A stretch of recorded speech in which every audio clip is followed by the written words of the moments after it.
Europe 1, histoire de Coupe du Monde. Il va centrer, il centre, oui, oui, Dominique Rocheteau. Patrick Lemoine.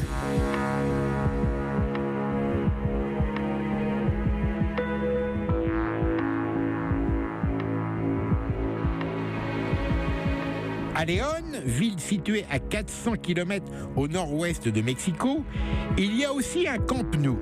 Beaucoup moins grand, majestueux et prestigieux certes que celui de Barcelone, mais vers lequel les regards du monde entier vont pourtant se tourner ce dimanche 15 juin 1986, puisque va s'y disputer l'un des plus intéressants huitièmes de finale de la 13e Coupe du Monde, URSS-Belgique. À l'instant d'entrer dans la phase à élimination directe, il n'est guère que France-Italie et Espagne-Danemark, programmés les 17 et 18 juin, qui fassent autant saliver. Si cette rencontre fait tant envie, ce n'est pas parce qu'elle est promesse de suspense. Les Soviétiques sont en effet favoris et hormis nos amis belges, et encore pas tous, personne ne voit vraiment comment les Diables Rouges pourraient éviter l'enfer face à l'équipe dirigée par Valéry Lobanovsky, coach du Dynamo de Kiev lorsqu'il ne s'occupe pas de l'équipe nationale. Non, si l'affiche est si emballante, c'est parce qu'elle va être l'occasion de revoir en action la merveilleuse mécanique de précision mise au point par l'entraîneur ukrainien. On ne s'en lasse pas. Tenu pour l'une des 4 ou 5 meilleures nations qui allaient participer à ce mondial, l'URSS est d'ailleurs celle qui a fait la plus grosse impression lors du premier tour. Placée dans le même groupe que la France, le Canada et la Hongrie, elle a même atomisé cette dernière dès son entrée en matière, 6-0. Quand le Suédois Erik Fredriksson donne donc le coup d'envoi à 16h, soit à 23h à Bruxelles et 1h du matin à Moscou, il fait près de 35 degrés et l'air est étouffant. Des conditions météo d'autant plus épouvantables pour jouer au foot que León est situé à 1800 mètres d'altitude. Et pourtant, cela ne semble avoir aucun effet sur les organismes d'Anatoly Demianenko, le capitaine, et ceux de ses camarades.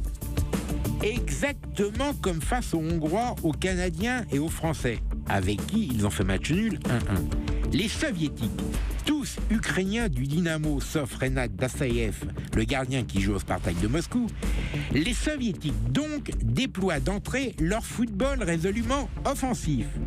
Fait de passes courtes, de jeux à une touche, de plusieurs solutions offertes à chaque fois au porteur du ballon et d'appels en profondeur qui cassent les lignes de la défense belge. Je crois qu'environ la moitié de l'équipe avait fait presque les valises ou avait fait déjà une partie des valises pour repartir en Belgique le jour après. Stéphane Demolle. C'est pas qu'on voulait pas jouer, mais on jouait contre la meilleure équipe du tournoi. Alors le match est déroulé d'une façon très spéciale. La première mi-temps, on sait toujours pas pourquoi on n'était pas mené 5-0 au score. Ils étaient tellement vite, tellement de tous les côtés, ça venait de partout et Jean-Marie Pfaff nous a fait un super grand match.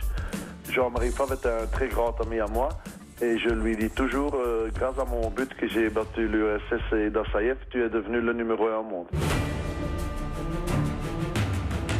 Avant même la démonstration réalisée face à la Hongrie, on avait découvert cette façon de jongler avec l'adversaire 1 mois et demi plus tôt à Lyon, quand Kiev avait remporté la Coupe des vainqueurs de Coupe 3-0 en asphyxiant l'Atlético de Madrid. Face à pareil modus operandi et à 1800 mètres d'altitude, en matière d'asphyxie, forcément, les Belges sont servis. D'autant qu'en matière de jeu, là, il y a eu un monde entre les deux formations au cours du premier tour. Pas que dans ce domaine, d'ailleurs. Sans naïvement imaginer que les Soviétiques s'embrassent à tout bout de champ sur la bouche. Une chose au moins est sûre, jouant et vivant ensemble quasiment 11 mois sur 12 à Kiev, un minimum de discipline et d'empathie doivent régner au sein de leur groupe afin de pouvoir vivre en bonne intelligence. Chez les compatriotes d'Eddy Merckx, en revanche, c'est un foutoir sans nom depuis qu'ils se sont retrouvés en stage mi-mai. Il y a d'abord la rivalité entre les clubs, les joueurs d'Anderlecht et ceux du FC Bruges, premier et deuxième du championnat qui vient de se terminer, ne peuvent pas se sentir. Et Dieu sait s'ils sont nombreux. Il y a ensuite la fracture entre Flamands et Wallons, laquelle correspond à un état de fait qui s'aggrave de plus en plus dans le pays à cette époque-là. Enfin et surtout, il y a les égos qui vont avec tout ça. Pour dire la vérité, on avait à moitié ou même plus qu'à moitié raté notre premier tour. Stéphane Demolle. On s'est quand même qualifié pour les huitièmes de finale contre l'URSS, qui à ce moment-là du tournoi était la meilleure équipe du tournoi. Et donc on est arrivé un peu, pas par le hasard, mais quand même avec beaucoup de chance en huitième de finale. On avait perdu le match d'ouverture au stade Aztec contre le Mexique. Et puis une équipe qui se cherchait, l'entraîneur a décidé de changer environ la moitié de l'équipe. Il a incorporé les jeunes. On a fait 7 matchs en tout. Moi j'ai joué, Enzo Schifo et moi on a joué tous les 7 matchs. Et puis je crois après 3 ou 4 matchs, on était 5 jeunes dans l'équipe. Il y en avait déjà 2 qui étaient rentrés, et puis il en fait rentrer encore 3 de plus, et on avait la moitié de l'équipe, les cadres, et la moitié des jeunes de 20-21 ans.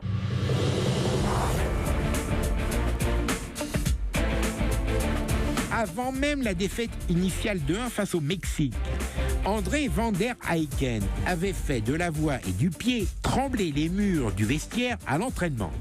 Et il avait annoncé ne plus vouloir jouer avec Enzo Schifo, pourtant son partenaire à Anderlecht, au prétexte, selon lui, que le Eden Hazard de l'époque, je le cite, ne pense qu'à sa gueule et ne défend pas. Rebelote après la pénible victoire 2-1 contre l'Irak, où cette fois, plusieurs joueurs ont été à 2 doigts d'en venir aux mains. Comme le lâchera entre 2 portes Hugo Bross, 34 ans, un grognard d'ordinaire qui ne l'ouvre jamais, l'ambiance est pourrie, ça ne peut plus durer. Cela devient si grave que Guy Toys, le sélectionneur, un homme d'habitude tout en rondeur, monte le son dès le lendemain. Il y en a marre de vos gamineries. Ceux qui ne sont pas contents n'ont qu'à rentrer chez eux, on réservera même leur billet d'avion. Là-dessus, pour affronter le Paraguay, une rencontre décisive, puisqu'il ne faut pas la perdre pour espérer se qualifier, il donne un grand coup de balai et vire 5 mecs, dont Van der Eycken, qui est lui renvoyé en Belgique. C'est donc cette équipe New Look ayant fait match nul avec les Sud-Américains qui souffre le martyre ce 15 juin face à celle de Lobanovski durant la première mi-temps. Et qui, par miracle, n'est mené que 1-0 en rentrant au vestiaire. Si à l'embave des ronds de sombrero, on voit cependant à de petits riens qu'un tout autre état d'esprit l'habite. Notamment une solidarité qui avait été inexistante face au Mexique et à l'Irak. Comme, imperceptiblement, les soviétiques baissent d'un ton à la reprise, le match d'un coup se rééquilibre. Puis la deuxième mi-temps commence, je ne sais pas pourquoi. On fait 2 attaques, on arrive 2 fois à passer le milieu de terrain. Stéphane Demolle. Tout le stade de Lyon se met derrière la Belgique et commence à chanter Belgica, Belgica, Belgica. Et on ne sait toujours pas pourquoi c'est arrivé, mais c'est arrivé. Et ça nous a donné tellement un boost et tellement de force, tellement d'envie. Et je crois qu'à la fin du match, tout le monde est d'accord pour dire que la victoire des Belges est méritée. Mais vu la première mi-temps, c'est un miracle. J'ai fait un assist sur le 2e but, une passe décisive, donc très longue. Et puis je marque le 3e but, moi. Ainsi, à la 56e minute, sur un centre arrivant de la gauche, Demianenko est trop court de quelques cheveux quand il saute au point de pénalty. Absolument seul, derrière lui, Schifo égalise. Estimant que le Belge était hors jeu, le capitaine et ses lieutenants se ruent alors vers le juge de touche. L'arbitre valide pourtant, même si, au vu du ralenti, il y a comme un vrai doute. En marquant son 2e but de l'après-midi quelques minutes plus tard, on pense toutefois qu'Igor Belanov a cette fois plié le match. Pas du tout, car après avoir reçu à la limite des 16 mètres une longue passe à ras de terre de Stéphane Demolle Yann Coleman, éblouissant ce jour-là et aussi isolé que l'avait été Chifo, remporte ensuite son duel avec Dassaïev. Mais cette fois, tout le monde s'est bien rendu compte que l'attaquant brugeois était offside, comme on dit en Flandre. Monsieur Fredriksson, lui, ne voit ni offside ni hors-jeu. Résultat, 2 partout à la 77e minute. Bien qu'il commence à être rincé, Belges et Soviétiques continuent cependant par d'incessants va-et-vient à se rendre coup pour coup. Dassaïev d'un côté, Jean-Marie Pfaff de l'autre, sortent alors le grand jeu et justifient ainsi leur statut de meilleur goal du monde du moment. Il reste que contre toute attente, les plus touchés quand débute la prolongation sont bel et bien les joueurs de Lobanovski, lequel, comme c'est sa marque de fabrique, ne se lève toujours pas de son banc et ne montre aucune réaction, ni par geste, ni par mot, encore moins par une mimique filtrant sur son visage un peu rougeau parsemé de taches de rousseur. Une attitude qu'il a toujours justifiée d'une phrase « Mes joueurs sont grands et savent ce qu'ils ont à faire. Je ne peux être à leur place sur le terrain. » Seulement à Léon, justement, ils ne savent plus. La prolongation à peine entamée, la Belgique devient la taulière. Et Belanov, Zavarov, Alienikov, pour ne citer que, si épatant pendant 13 jours et 90 minutes, ne semblent plus être maintenant que de pauvres gosses épuisés, totalement dépassés. Ce qui devait arriver arrive donc à la 102e minute. Après Chifo puis Coleman, cette fois c'est De Mol qui est absolument délaissé au 6 mètres. Il reprend un ballon venu de la droite et marque de la tête.